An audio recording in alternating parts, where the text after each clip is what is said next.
From KTIV, Siouxland's news channel, this is News 4 at 10. Storms raced across Siouxland this afternoon. As they passed, they produced several tornadoes. Terry captured video of one of the twisters that touched down between Sergeant Bluff, Iowa and Bronson, Iowa. The tornado dropped out of the clouds at around 4:15. Terry saw it on his way home. Now, this is video of a tornado that touched down in the Salix, Iowa area after 4 p.m. Trey passed on this video that his friend took of the twister churning its way through a rural farm field between Salix and Bronson. You can actually see the funnel touch down and begin to pick up dirt and debris. Good evening, everyone. I'm Matt Breen. And I'm Stella Daskalakis. After a stormy day, it's a very windy night across Siouxland. A high wind warning is in place. Gusts could top 70 miles per hour. And for the latest, we turn to Storm Team 4 Chief Meteorologist Ron DeMars.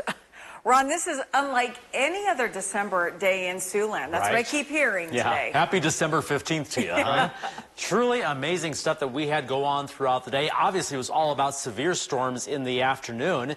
But before I can do a recap of that, which I will do later in this newscast, we got to talk about some, wintry weather going on. Here are the road conditions. A little bit of snow was falling in northeast Nebraska earlier that put down some partial coverage from the Norfolk area on up to Yankton and into southeast South Dakota. And it's actually in far northwest Iowa where we're getting snow right now. So as a result, a winter weather advisory in effect until 3 a.m.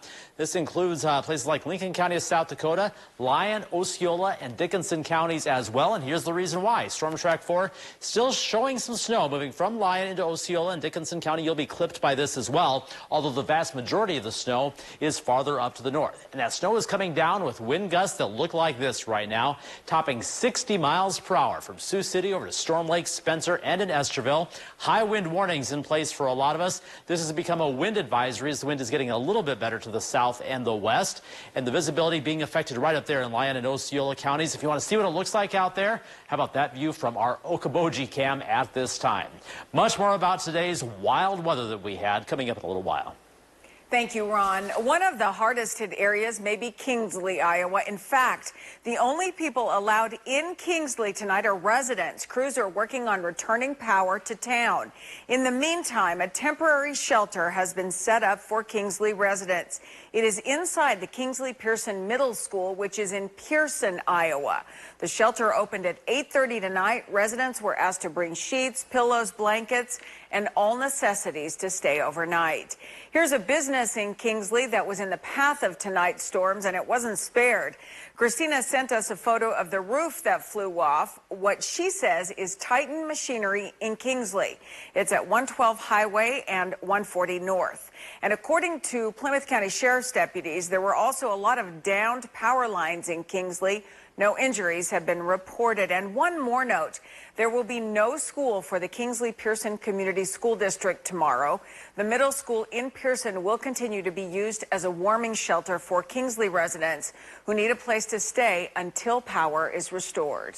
U.S. Highway 20 remains blocked tonight by a power line that came down during tonight's severe storms. Damaging winds knocked down that power line between Lawton and Mobile tonight. The highway, again, blocked in both directions. A detour is posted. In fact, Lawton Fire Rescue as well as Mobile Police were redirecting traffic to that detour tonight. Crews on the scene say they don't know when that stretch of Highway 20 will reopen to traffic. You are looking at damage that was caused by today's severe weather, and the storms in our area were the reason you are seeing this aftermath. Teresa says this photo was taken 4 miles east of Climbing Hill in Woodbury County. Not only did Teresa send us photos, she sent us live video of that damage, and here it is.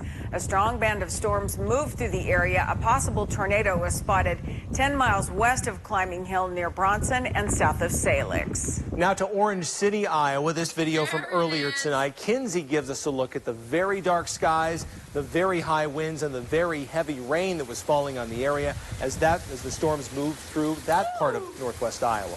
And you want to see those high winds in action? As storms passed by the Woodbury County Sheriff's Training Center at Prairie Hill, the winds picked up a garbage dumpster and flipped it, there it goes, across the parking lot. This is security camera video of the incident. Sheriff Chad Sheehan says damage was done to several properties in Woodbury County, including the Prairie Hill Training Center.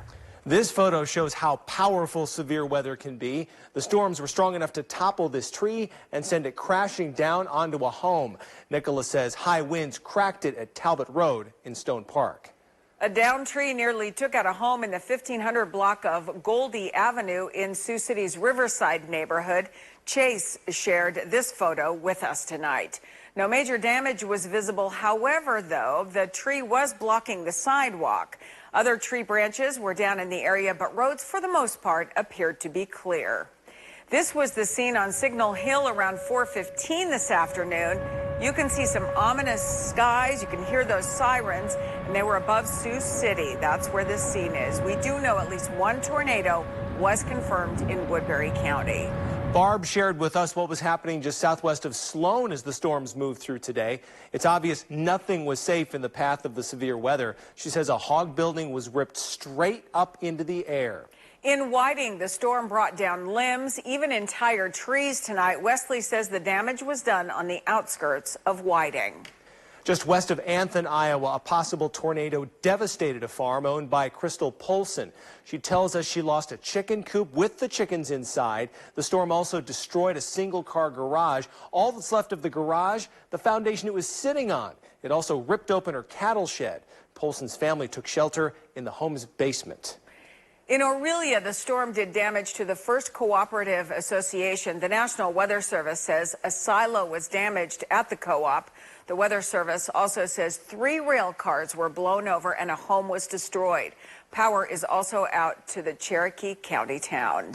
Travel has become hazardous throughout Siouxland as those high winds make their way through the area. It's especially tough for high-profile vehicles. One of the most common vehicles impacted by the high winds are semis. When winds pick up, it makes it more difficult to maintain control on the road, especially if the trailer on the truck is empty. When you get high winds like that, you just have to really slow down. If it gets really bad, you need to get off the road. You're not only driving yourself, you're driving this guy behind you or beside you on each side, or if you're in the 3-lane traffic, you're anticipating what they're going to do.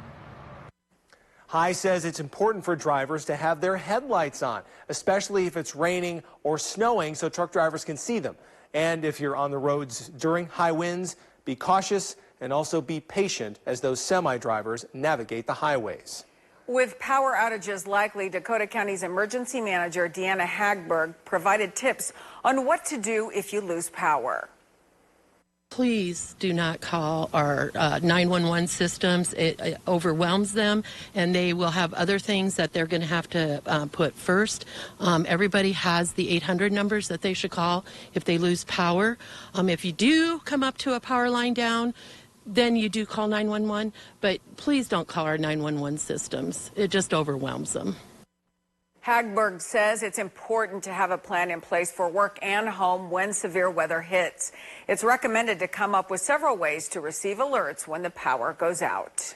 And whether it's severe weather or other conditions, the Storm Team 4 weather app contains the information you need about the forecast and about school cancellations, closings, and delays. The app is a free download from the Google Play and the Apple App Store. In Omaha, high wind warnings remain in effect until late this evening. A tornado watch also in effect for eastern Nebraska. According to experts, those tornadoes that come at night are more than twice as likely to cause fatalities. High winds caused significant damage in the Kansas City area Wednesday afternoon. That's today, as winds gusted up to 80 miles per hour. The high winds also caused power lines to break and fall onto a windshield of a school bus. There were no children on the bus, and the driver was not hurt. The driver said in 20 years of driving, he had never experienced anything like this. More than 100,000 customers were without power earlier today. The road to recovery continues for 5 states devastated by deadly tornadoes. More than 100 people are still unaccounted for as rescue operations carry on. President Joe Biden traveled to Kentucky today, touring the towns that were decimated, offering his support to those that were affected. NBC's Jay Gray has more from Dawson Springs, Kentucky. Good evening. I am standing in the middle of what used to be a family home. There's not much left here, obviously. A few things you can recognize. We've got a refrigerator that was tossed by the wind just behind us. That's part of a microwave and a sink there. You've got a table, some chairs that are flipped, even a couch here. Look, this neighborhood was in the direct path of the storms. It's also a spot where President Biden stopped today, promising that getting through all of this, cleaning up this mess, moving forward, at least for the first month, will be on the federal government's bill. The government's going to cover 100% of the cost. 100% of the cost for the first 30 days for all the emergency work, from clearing everything to every single cost. Now, this recovery obviously is going to take much longer, and President Biden says that the federal support will be on the ground, not only in this community, but all of those across the strike zone, 5 states, for as long as necessary until they can come back. That's, again, going to be a very difficult task. This destruction happened in a matter of minutes. Now it's left deep scars. It will take years to heal. That's the latest from here in Dawson Springs. I'm Jay Gray. Back to you now. About 1,500 previously classified documents relating to the 1963 assassination of President John F. Kennedy were released today. That story straight ahead.